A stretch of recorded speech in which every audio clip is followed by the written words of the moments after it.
श्रीमान् वेङ्कटनाथार्य कवितार्किककेसरी वेदान्ताचार्यवर्यो मे सन्निधत्तां सदा कृति. सञ्चारपद्धति श्लोकं 299. नित्यं ययेव जगतो मणिपादरक्षे सत्तास्थितिप्रयतनेषु परं निधानं सोऽपि स्वतन्त्रचरितः त्वदधीनवृत्तिः का वा कथा तदितरेषु मितं पचेषु.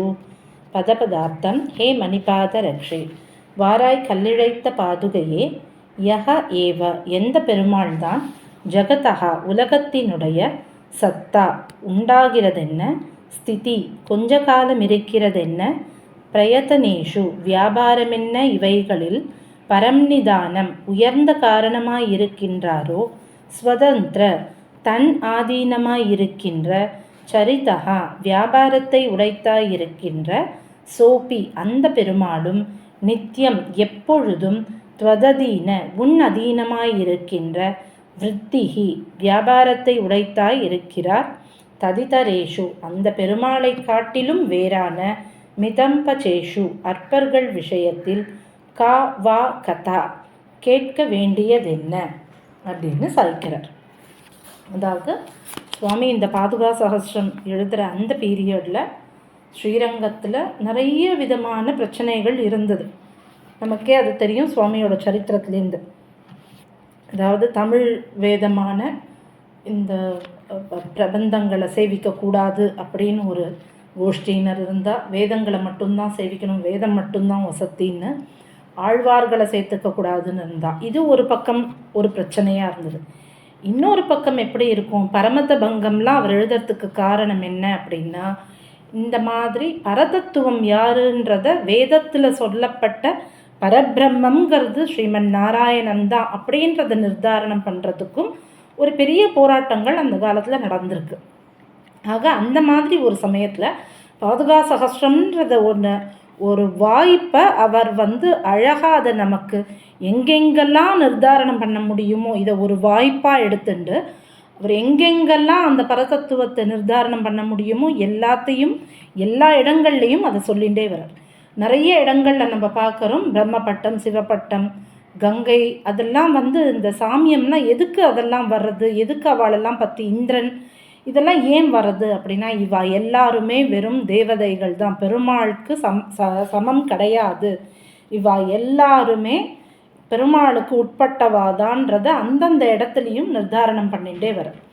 அதே மாதிரி எங்கெல்லாம் வாய்ப்பு கிடைக்கிறதோ எல்லா இடத்துலையுமே சுவாமி ஒரு முக்கியமான விஷயம் சொல்லுவார். அதுதான் ஸ்ரீயப்பதியான பெருமாள் அப்படிங்கிறது. திருமகளோடு வரும் திருமால், தாயாரோடு இருக்கிற பெருமாள் தான் நமக்கு உச்சிதம்.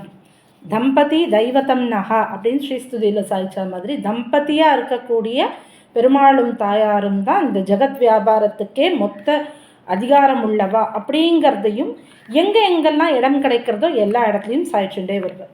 இப்போ பாதுகா தேவி அப்படின்றவோ மகாலட்சுமியோட ஒரு மேனிஃபெஸ்டேஷன் தான், ஒரு வெளிப்பாடு, ஒரு விதமான வெளிப்பாடு தான், தோற்றம் தான். மற்றபடி பாதுகா தேவிங்கிறவோ ஒரு தேவி தான், பெருமாளுக்கு ஒரு தேவி தான், அவள் மகாலட்சுமியோட ஒரு வெளிப்பாடு தான், பெரிய பிராட்டியின் ஒரு அம்சம் தான். அப்படிங்கிறதுனால எங்கெல்லாம் இதை சொல்ல முடியுமோ சுவாமி அந்தந்த இடங்களில் சொல்கிறார். இப்போ இந்த ஸ்லோகத்தோட அர்த்தம் அப்படின்னு பார்த்தா அது நமக்கு ரொம்ப சிம்பிளாக புரிகிற ஒரு விஷயம்தான். யாரால் இந்த உலகத்தையே படைச்சு காத்து அழித்து எல்லாம் பண்ண முடியுமோ அவரே பாதுகாதேவியே உன்னோட அதீனத்தில் தான் இருக்கார் அப்படின்னும் போது மற்றவாளை பற்றி கேட்க வேண்டியது என்ன அப்படின்னு. ஆனால் இந்த ஸ்லோகத்தை அவர் எடுத்து கையாண்டிருக்கிற விதம் என்னன்னா, நிர்தாரணம் பண்ணுறார். எந்த பெருமாள் தான் உலகத்தினுடைய உண்டாகிறதென்ன, கொஞ்ச காலம் இருக்கிறதென்ன, வியாபாரம் என்ன, இதெல்லாம் சொன்னதுனால அவர் ஒரு பெரிய விஷயமான பிரம்மசூத்திரத்தில் சொல்லப்பட்ட ஒரு கண்ணால் பார்க்கக்கூடிய இந்த உலகின் பிறப்பு ஸ்திதி பிரளயங்கள் எவனிடமிருந்து உண்டாகின்றதோ அவனே பிரம்மம்னு பிரம்மசூத்திரம் சாய்க்கிறது. அது இந்த மாதிரி எங்கெல்லாம் இடம் கிடைக்கிறதோ அங்கெல்லாம் சுவாமி சாய்ச்சுண்டே வரும். இப்போ விஷ்ணு புராணத்தில் ஒரு ஸ்லோகம், வியக்தம் விஷ்ணு ததா வியக்தம் புருஷக்கால ஏவச்ச கிரீடத்தோ பாலகஸ்யேவ சேஷ்டாம் தஸ்ய நிஷாமய அப்படின்னு. அதாவது ஒரு குழந்தை கையில் ஒரு விளையாட்டு பொம்மை கிடச்சிதுன்னா அந்த விளையாட்டு பொம்மையை வச்சுட்டு அது எப்படியெல்லாம் அனுபவித்து விளையாடும் அப்படிங்கிற மாதிரி தான் இருக்குது எம்பெருமானோட இந்த சேஷ்டைகள் அப்படின்னு விஷ்ணு புராணத்தில் ஒரு ஸ்லோகம் உண்டு. என்ன அவரோட விளையாட்டு என்ன அப்படின்னா, இந்த உலகத்தை படைக்கிறது, காப்பாற்றுறது, பிரளய காலத்தில் தனக்குள்ளேயே வச்சுக்கிறது, இது எல்லாமே பெருமாளுக்கு ஒரு விளையாட்டு தான் அப்படின்னு சொல்கிற விஷயமாக தான் இதை எடுத்திருக்கேன். ஆக இதில் அவர் சொல்ல வர இன்னொரு முக்கியமான விஷயம் என்னென்னா, நித்தியம் எப்பொழுதும். எப்பொழுதும் அப்படின்னா அது எப்படி, அது பரவாக்கொட்ட ஆண்டவன் சுவாமி சாய்க்கிற சூக்ஷ்ம சேத்தனா சேத்தனம் அப்படி இருந்தாலும், அதாவது ஆலமா மரத்தின் நிலை மேல் ஒரு பாலகனாயின்னு தன்னுடைய வயத்துக்குள்ள அத்தனையுமே ஞாலமேழும் உண்டான்னு இருந்தால் கூட இது அத்தனையுமே அவன்கிட்ட தான் இருக்குங்கிறதுனால அது சூக்ஷ்ம சேத்தனா சேத்தனத்தையும் அவனே தான் ரட்சிக்கிறான், அவனே தான் அது தன்னோட அதீனமாக இருக்கா மாதிரி பார்த்துக்கிறான்.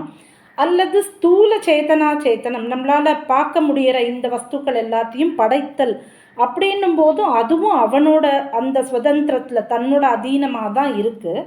ஆக எப்படி இருந்தாலுமே நித்தியம் இது எல்லாத்தையுமே எல்லா காலத்திலையுமே யாரால் இது அத்தனையுமே கண்ட்ரோல் பண்ணப்படுறது அப்படின்னா அது பெருமாள் தான் அப்படின்னு. இப்போ சுவாமி இந்த ஸ்லோகத்தில் என்ன சாய்க்கிறார், இப்படி நித்தியம் எல்லாமே அவர் பெருமாளானவர் தன்னோட அதீனத்தில் வச்சுன்னு இருக்க, ஆனால் அந்த பெருமாளே உன்னோட அதீனத்தில் இருக்கார் அப்படின்னு. இதுதான் நம் சுவாமி ஸ்ரீஸ்துதியிலே பிராட்டியை பார்த்து சொல்லும்போது சொல்லுவார், துவத் சம்பிரீத்தியை விஹரதி ஹரவ், உமது உகப்புக்காக இந்த லீலைகளை செய்கிறார் அப்படின்னு. அதாவது இந்த பிரளயம், இந்த ஸ்திதி, பிறப்பு ஸ்திதி பிரளயம், இது எல்லாத்தையுமே பிராட்டியோட விருப்புக்கேற்ற மாதிரி பெருமாள் பண்ணுறார் அப்படின்னு சொல்கிறதுனால இந்த ஸ்லோகத்தோட அர்த்தமும் அதே தான் சொல்கிறது. இத்தனையும் ஒரு விளையாட்டாக பண்ணக்கூடிய அந்த பெருமாள், தான் யாருக்கும் கட்டுப்படாதவனான அந்த பெருமாள் பிராட்டியே உனக்கு கட்டுப்பட்டு இருக்கார், உன் அதீனமாக இருக்கார் பாதுகாதேவியே. அப்போது இவரே உன்னோட கட்டுப்பாட்டில் இருக்கார், உன் அதீனமாக இருக்கார் அப்படின்னா அற்பர்கள் விஷயத்தில் கேட்க வேண்டியது என்ன அப்படிங்கிற. ஆக இந்த ஸ்லோகத்தின் மூலமாக ததிங்கித பராதீனகான்னு குரத்தாழ்வான் சாய்ச்சா மாதிரி பிராட்டியோட விளையாட்டுக்காகவே உகப்புக்காகவே எல்லாத்தையும் பண்ணுறது. ஏன்னா பெருமாளானவர் பிராட்டிக்கு கட்டுப்பட்டவர், அதனால் மற்றவாளை பற்றி கேட்கணுமாம். பெருமாளே உனக்கு கட்டுப்பட்டவராக இருக்காரே பாதுகாதேவியே, அப்போ பெருமாளை காட்டிலும் வேறான அற்பர்கள் விஷயத்தில் அவரை விட கீழே இருக்கக்கூடியவாளோட விஷயங்களை பற்றி கேட்க வேண்டியது என்ன அப்படிங்கிற.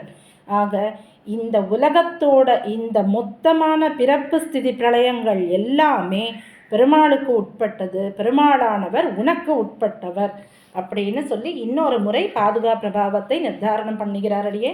கவிதார்க்கிக சிம்மாய கல்யாண குணசாலினி ஸ்ரீமதே வெங்கடேசாய வேதாந்த குரவே நமஹ.